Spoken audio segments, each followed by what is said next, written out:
মৰমৰ ছাত্ৰ-ছাত্ৰীসকল যিসকল ছাত্ৰ-ছাত্ৰী এবাৰ হায়াৰ সেকেন্ডাৰী দ্বিতীয় বাৰ্ষিক অৰ্থাৎ ফাইনেল পৰীক্ষা দিলা সেইসকল ছাত্ৰ-ছাত্ৰীৰ কাৰণে জানিবলগীয়া কেইটামান কথা আছে। এতিয়া ধৰা কোনো ছাত্ৰ-ছাত্ৰীয়ে কোচিংৰ কাৰণে হয়তো তেওঁলোকে এডমিশন কৰিছে আৰু বাকি তেনেকে নিজৰ যিবোৰ হয়তো কোনবাৰ এতিয়া নিটৰ পৰীক্ষা আহি আছে এনেকুৱা ধৰণৰ বাদেও আমাৰ বাকি ছাত্ৰ-ছাত্ৰীখিনিয়ে কেনেকৈ পঢ়িব বৰ্তমান সময়ত যে তোমালোকে যেহেতু জানা যে সিইউটি কম্পালসৰি আৰু যেটো কমন ইউনিভাৰ্সিটি এন্ট্ৰেন্স টেষ্ট হয় হেতু আসলতে প্ৰত্যেক ছাত্ৰ-ছাত্ৰীয়ে দিব লাগে কিন্তু দিব লাগে মানে কেনেকুৱা পৰ্যায়ত দিব লাগে আৰু নিদিলেনো কি হ'ব এই কথাখিনি তোমালোকে জনাটো বৰ দৰকাৰ। বৰ্তমান সময়ত সিইউটি অনলাইনৰ ফৰ্ম ফিলআপ হৈ আছে। এই ফৰ্ম ফিলআপ 1 মাৰ্চৰ পৰাই হৈছিলে এতিয়া আৰু 18 মাৰ্চলৈকে আছে। গতিকে তোমালোকে এই এক্সামটো দিলে কি হ'ব আৰু নিদিলে কি হ'ব তোমালোকে প্ৰথম কথা হৈছে তোমালোকে এটা পৰীক্ষাৰ নিজৰ ৰিজাল্ট এটা প্ৰত্যেককে কৰিবা কিন্তু কৰিলেও তোমালোকৰ বহুতৰ আশা আছে তোমালোকৰ ধৰা এটো ইউজি প্ৰগ্ৰামিং হওক বা পিজি হওক মানে গ্ৰেজুৱেট বা পোষ্ট গ্ৰেজুৱেট প্ৰত্যেক ছাত্ৰ-ছাত্ৰীৰ সপোন থাকে কিছুমানে ভাবে যে মই ভাল এখন ইউনিভাৰ্সিটিত পঢ়িম বা ভাল এখন কলেজত পঢ়িম গতিকে সেই ভাল এখন কলেজত পঢ়িবৰ কাৰণে তোমালোকে এটো পৰীক্ষা দিব লাগিব আৰু এই পৰীক্ষাৰ যেটো ফৰ্ম ফিলআপ তাৰ লাষ্ট ডেট আছিল তোমালোকৰ 22 মাৰ্চত হ'ব আৰু কাৰবাৰ যদি ফিজ পৰ্টেলৰ কিবা সমস্যা থাকে 23 মাৰ্চত কৰিব পাৰিবা আৰু কাৰবাৰ যদি কাৰেকচন থাকে 24 মাৰ্চত কৰিব পাৰিবা। এটা কথাটো হৈছে কি এক্সামটোৰ আমি কি কৰিব লাগিব এক্সামটো তোমালোকে দিলে তোমালোকৰ কি হ'ব ধৰি লোৱা কোনবা এগৰাকী ছাত্ৰীৰ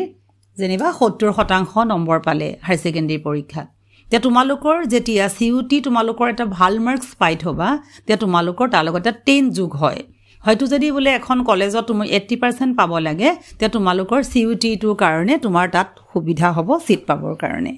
আৰু যদি হে বৰ্তমান সময়ত যেহেতু চৰকাৰ নতুন পদক্ষেপ লৈ আছে গতিকে ভাল গোটেইবোৰ কলেজে সব সিইউটি লগত সোমাই গৈছে গতিকে তোমালোকে যদি কমন ইউনিভাৰ্সিটি এন্ট্ৰেন্স টেষ্টটো দি থোৱা তে তোমালোকৰ সিট পাবলে হেতু এটা প্লাস পইণ্ট তোমালোকে 10% এটা মানে 10 মাৰ্কস এটা তোমালোকে তাৰ লগত মানে 10 এটা যোগ হ'ব গতিকে হেতু হৈছে তোমালোকৰ সুবিধা আৰু পাৰ্সেন্টেজ কম থাকিলেও তোমালোকৰ ইয়াৰ পৰা তোমালোকে তাত সিট ল'ব পাৰিবা আৰু যদি হে তোমালোকে পৰীক্ষাটোত কম মাৰ্কস পোৱা তেতিয়াহলে তোমালোকৰটো লাভ নহব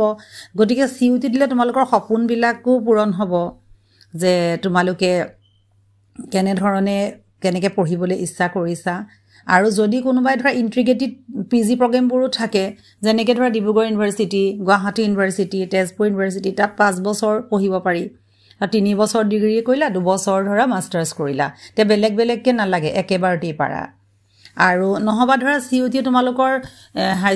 সেকেন্ডাৰী পাছ কৰি ডিগ্ৰীৰ কাৰণেও হ'ল আৰু তোমালোকৰ মাষ্টাৰ্ছৰ কাৰণেও তোমালোকে দিব পাৰা যদি তোমালোকৰ পৰীক্ষাটো হ'ব 1 জুনৰ পৰা 8 জুনৰ ভিতৰত আৰু তোমালোকৰ পৰীক্ষাৰ ফিজবোৰ তোমালোকে ফিজ ষ্ট্ৰাকচাৰ দেখিবাই আৰু এটো পৰীক্ষা তোমালোকে 3টা সাবজেক্টলৈকে দিব পাৰিবা আৰু জেনেৰেল বিলাকৰ 1000 টকা আৰু যদি মানে এটা আদাৰ হলে মানে এটা 400 কে হয় আৰু বাকি ওবিসি বিলাকৰ কম হ'ব 900 হয় আৰু এসটিএসসি 800 হয় গতিকে তোমালোকৰ টোটাল সাবজেক্ট আছে আসলতে 37টা সাবজেক্ট এটা তাৰে তোমালোকৰ 23টা আছে তোমালোকৰ ল্যাঙ্গুৱেজ আছে আৰু বাকি কিটা ডমিন সাবজেক্ট আছে আৰু ল্যাঙ্গুৱেজ বুলি ক'লে যাৰ যি হয় আৰু ধৰা কাবাৰ আসামিজ কাবাৰ বেঙ্গলী কাবাৰ তামিল তেলেগু হিন্দী যাৰ যেনেকে হয় আৰু ডমিন সাবজেক্ট বিলাক তোমালোকে তেনেকে দিব পাৰিবা আৰু তাতে তোমালোকৰ পৰীক্ষা বিলাকত ধৰা জেনাৰেল নলেজ বা কাৰেন্ট এফেয়াৰ্স বা তোমালোকৰ জেনাৰেল ধৰা এইবিলাক এবিলিটি বিলাক বা মেন্টাল এবিলিটি ৰিজনিং বা কোৱান্টিটিভ বা মেথছ বিলাক ষ্টেটিষ্টিক্সৰ বা লজিক এনেকুৱা ধৰণৰ তোমালোকৰ কোৱেশ্চন থাকিব আৰু তাত হৈছে তোমালোকৰ কি হয় নেগেটিভ মাৰ্কিংও থাকিব তোমালোকৰ যদি শুদ্ধ হয় তেতিয়া তোমালোকে কাৰেক্ট হলে 5 মাৰ্কস পাবা আৰু যদি ভুল হয় তোমালোকৰ 1 কে মাইনাস হৈ যাব কাৰণ তোমালোকৰ থাকিব পৰীক্ষাটো কম্পিউটাৰ বেসড হ'ব তোমালোকে দিবলৈ কম্পিউটাৰ আৰু তাত তোমালোকৰ থাকিব কিমান 50টা কোৱেশ্চন 50টা কোৱেশ্চনত কিমান মাৰ্কস দিব তোমালোকক 50টা কোৱেশ্চন আৰু তাত তোমালোকৰ সময় দিব মাত্ৰ 60 মিনিট গতিকে তোমালোকে 60 মিনিটত 50টা কুৱেশ্যন কৰিব লাগিব কম্পিউটাৰত আৰু গতিকে তোমালোকে মাত্ৰ এজন ষ্টুডেণ্টে 5টাহে সাবজেক্ট সিলেক্ট কৰিব পাৰিবা আৰু তোমালোকৰ চেণ্টাৰসমূহ তোমালোকৰ গুৱাহাটী যোৰহাট তেজপুৰ আৰু ডিব্ৰুগড় আৰু শিলচৰ এইকেইটাতে তোমালোকৰ হ'ব আৰু তোমালোকৰ হেবিলাকৰ কোড থাকিব তেনেকৈ তোমালোকে গম পাই যাবা যদি এইখিনি আছিল তোমালোকৰ সিউটি পৰীক্ষাৰ কাৰণে জানিবলগীয়া কথা